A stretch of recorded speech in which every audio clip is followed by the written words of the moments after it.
സ്വാതന്ത്ര്യദിനം കൂടെ വരാൻ വേണ്ടി പോവുകയാണ് അല്ലെ. അപ്പൊ നിങ്ങളുടെ LP ക്ലാസ്സുകളിൽ തീർച്ചയായിട്ടും സ്വാതന്ത്ര്യദിന ആഘോഷത്തിന്റെ ഭാഗമായിട്ട് ക്വിസ് മത്സരങ്ങൾ നടത്താൻ സാധ്യതയുണ്ട്. അപ്പൊ എന്റെ കുട്ടികൾ എല്ലാവരും അടിപൊളിയായിട്ട് മത്സരത്തിൽ പങ്കെടുക്കുകയും വിജയിക്കുകയൊക്കെ ചെയ്യുമെന്ന് ഞാൻ പ്രതീക്ഷിക്കുന്നു.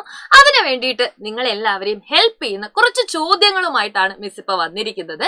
അപ്പൊ ഓരോ ചോദ്യങ്ങളായിട്ട് നമുക്ക് ഒട്ടും വൈകാതെ തന്നെ പഠിക്കാം. അപ്പൊ ഓരോ ചോദ്യങ്ങളും ഉത്തരങ്ങളുമായിട്ട് പഠിക്കുന്നതിനേക്കാൾ നല്ലതാണ് മക്കൾ എന്ത് ചെയ്യുന്നത്, അതെന്താണ് സംഭവം എന്നൊക്കെ ഒന്ന് അറിഞ്ഞു വെക്കുന്നത്.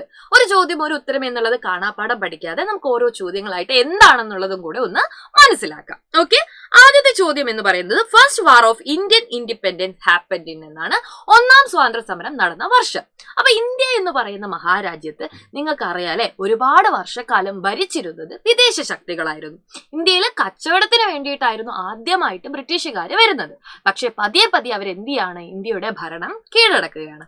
അങ്ങനെ ബ്രിട്ടീഷുകാർക്കെതിരെ ഇന്ത്യയിലെ എല്ലാവരും കൂടെ ഒന്ന് ശക്തമായിട്ട് പോരാടിയ ഒരു സംഭവമാണ് ഈ പറയുന്ന ഒന്നാം സ്വാതന്ത്ര്യ സമരം എന്ന് പറയുന്നത്. അപ്പൊ എല്ലാവരും കൂടെ ഒത്തൊരുമിച്ച് വളരെയധികം ശക്തിയായിട്ട് തന്നെ ബ്രിട്ടീഷുകാർക്കെതിരെ പോരാടാൻ വേണ്ടി ഒരു ശ്രമം നടത്തി. അങ്ങനെ ആ ഒരു കാര്യത്തെയാണ് നമ്മൾ ഒന്നാം സ്വാതന്ത്ര്യ സമരം എന്ന് പറയുന്നത്. 1857 ഒന്നാം സ്വാതന്ത്ര്യ സമരം നടക്കുന്നത്. നിങ്ങൾക്ക് എല്ലാവർക്കും ഝാൻസി റാണിയെ അറിയില്ലേ? മംഗൾ പാണ്ഡെയെ കുറിച്ച് നിങ്ങൾ കേട്ടിട്ടില്ലേ? ഒന്നാം സ്വാതന്ത്ര്യ സമരത്തിന്റെ ആദ്യത്തെ രക്തസാക്ഷിയായിട്ടാണ് മംഗൾ പാണ്ഡെയെ പറയാറ്. അപ്പൊ മംഗൾ പാണ്ഡെയും അതേപോലെ തന്നെ റാണി ഗൗരി ലക്ഷ്മിബായി, നമ്മൾ ഝാൻസി റാണി എന്ന് പറയുന്ന നമ്മുടെ ഝാൻസി റാണിയും ഒക്കെ എന്താണ് ഈ പറയുന്ന ഒന്നാം സ്വാതന്ത്ര്യ സമരത്തിൽ പങ്കെടുത്ത വ്യക്തികളാണെന്നുള്ളതും കൂടെ നിങ്ങൾ എന്ത് ചെയ്യുക, ഒന്ന് ഓർത്ത് വെക്കുക. Okay, clear? മണികർണിക എന്ന് പറയുന്നതും ആരെ തന്നെയാ? ഝാൻസി റാണിയെ തന്നെയാണെന്ന് ഓർത്ത് വെക്കണം കേട്ടോ. എല്ലാ കുഞ്ഞുങ്ങൾക്കും മനസ്സിലായോ? യെസ്. ഓക്കെ, നിങ്ങൾ അടുത്ത ചോദ്യം നോക്കണേ. കേരള ഗാന്ധി എന്നറിയപ്പെടുന്നത് ആരാണ്? Who is known as Kerala Gandhi എന്നാണ് അടുത്ത ചോദ്യം. കെ കേളപ്പനാണ് ആൻസർ എന്ന് പറയുന്നത്. ആരാണ്? കെ കേളപ്പൻ. കെ കേളപ്പനാണ് ഉത്തരം. കേരളത്തിലെ പയ്യന്നൂരിൽ നടന്ന ഉപ്പ് സത്യാഗ്രഹത്തിന് നേതൃത്വം കൊടുത്ത വ്യക്തിയാണ് കെ കേളപ്പൻ. അതുകൊണ്ടാണ് ഇദ്ദേഹത്തെ കേരള ഗാന്ധി എന്ന് പറയുന്നത്. 1930 ഉപ്പ് സത്യാഗ്രഹം നടക്കുന്നത്. ഗാന്ധിജിയാണ് ഉപ്പ് സത്യാഗ്രഹത്തിന് നേതൃത്വം കൊടുത്തതെന്ന് നിങ്ങൾക്കറിയാം. അപ്പൊ കേരളത്തിൽ നേതൃത്വം കൊടുത്തത് ആരാണ്? കെ കേളപ്പനാണ് എന്നുള്ളതും കൂടെ ഓർത്തു വെക്കുക. ദണ്ഡി യാത്ര എന്നറിയപ്പെടുന്നതും എന്തിനെ തന്നെയാണ്? ഉപ്പ് സത്യാഗ്രഹത്തിനെയാണ് എന്ന് മനസ്സിലാക്കുക. ഓക്കെ, അടുത്ത ചോദ്യം നമുക്ക് നോക്കാം. ഇതാണ് കെ കേളപ്പൻ എന്ന് പറയുന്ന നമ്മുടെ കേരളത്തിലുള്ള വളരെ പ്രസിദ്ധനായിട്ടുള്ള ഒരു സ്വാതന്ത്ര്യ സമര സേനാനി എന്നുള്ളത് മക്കളുടെ ഓർമ്മയിൽ ഉണ്ടാവണം.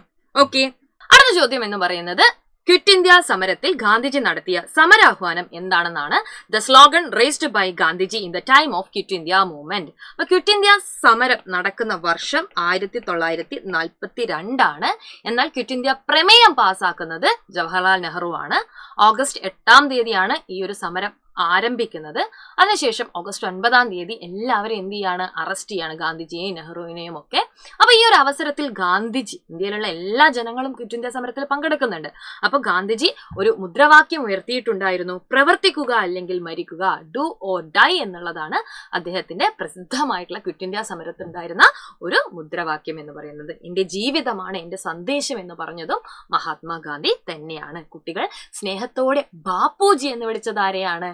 അല്ലെങ്കിൽ ആളുകളൊക്കെ, ഇന്ത്യയിലെ ആളുകളൊക്കെ ആരെയാണ് ബാപ്പുജി എന്ന് വിളിച്ചത്?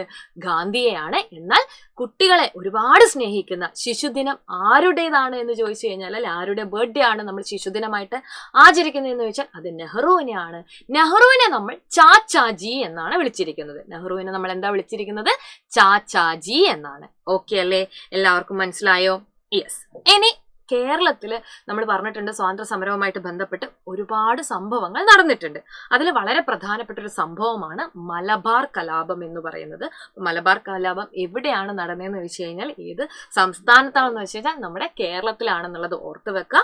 ഇതോടൊപ്പം തന്നെ നിങ്ങൾ ഈ ഒരു ചമ്പാരൻ സത്യാഗ്രഹവും ഒന്ന് ഓർത്ത് വെക്കുക. ചമ്പാരൻ സത്യാഗ്രഹം എന്ന് പറയുന്നത് ഗാന്ധിജി ഇന്ത്യയിൽ നടത്തിയ ആദ്യത്തെ സത്യാഗ്രഹ സമരമാണ്. ബീഹാറിലാണ് ഈ പറയുന്ന ചമ്പാരൻ എന്ന് പറയുന്ന സ്ഥലം സ്ഥലമുള്ളത്. ബീഹാറിലുള്ള നീലം കർഷകർക്ക് വേണ്ടി ഗാന്ധിജി നടത്തിയ ഒരു സമരമാണ് ചമ്പാരൻ സത്യാഗ്രഹം എന്ന് പറയുന്നത്. ഗാന്ധിജിയുടെ ആദ്യത്തെ സമരമാണ്.